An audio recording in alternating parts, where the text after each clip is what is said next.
Hi, I'm Rochelle Travers, and this is the Standard's Tech and Science Daily podcast. Coming up, warning over Euro 2024 scam QR codes. Now, let's get into it. The sound of WikiLeaks founder Julian Assange boarding a plane and officially leaving the UK after agreeing a US plea deal. According to court documents, in return for pleading guilty to one count of conspiracy to obtain and disclose national defence information, Assange will be sentenced to time served, 62 months, the time he has already spent in a British prison. Once the guilty plea is accepted by a judge, the 52-year-old will be free to return to Australia, where he was born. Here's Julian's wife Stella giving her reaction. Throughout the years of Julian's imprisonment and persecution, an incredible movement has been formed. A movement of people from all walks of life, from around the world, who support not just Julian and not just us and our family, but what Julian stands for, truth and justice. WikiLeaks editor-in-chief Kristen Hrafnsson said this wouldn't have been possible without the incredible public support Julian has received. I can say in earnest that without your support, this would have never materialized, this important day of joy, the day of Julian's freedom. So thank you so much. American prosecutors had alleged that Assange put lives at risk when he helped former US Army intelligence analyst Chelsea Manning steal diplomatic cables and military files that WikiLeaks put online in 2010. Now, as you'll undoubtedly know, Euro 2024 fever is in full swing, but experts are warning football fans about the high risk of QR code scams around the tournament. QR code generators say scammers are likely to target travelling football fans with fake QR codes, which they claim to be used for things such as payments on drinks, food, transportation, merchandise, or even charitable donations. The funny thing about QR codes is they've been around as a technology for about 30 years now, but I think for a lot of us, it's only really during the pandemic they became more familiar. And after that point, the use of QR codes exploded.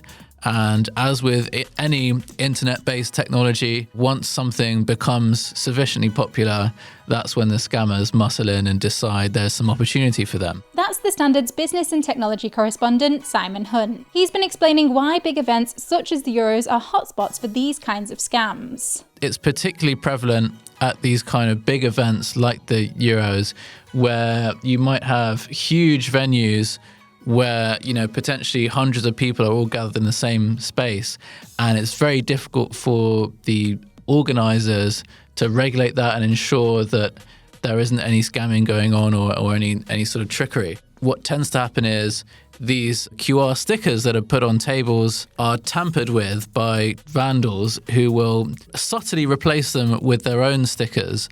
And unless you detect that and you have a very keen eye for them, it can be very easy to be scammed in these situations. To help keep you safe, here's Simon's top tips for fans. Pay very close attention probably to two things. One, look at the actual code if it's printed out. Does it look like it's authentic, official? Is there a QR code stuck on top of another one? That's usually a big red flag. And second, what is the QR code trying to make you do? If it's something like a festival or a conference, and you just scan the QR code to download a map that'll tell you where to go in the conference, well, that's probably fine. But if it's something that requires payment, well, then you must be much more careful and look at the domain that the QR code is sending you to. It may even be worth checking with a member of staff at the venue to ensure that what you think you're paying for is actually what they're selling you. Next.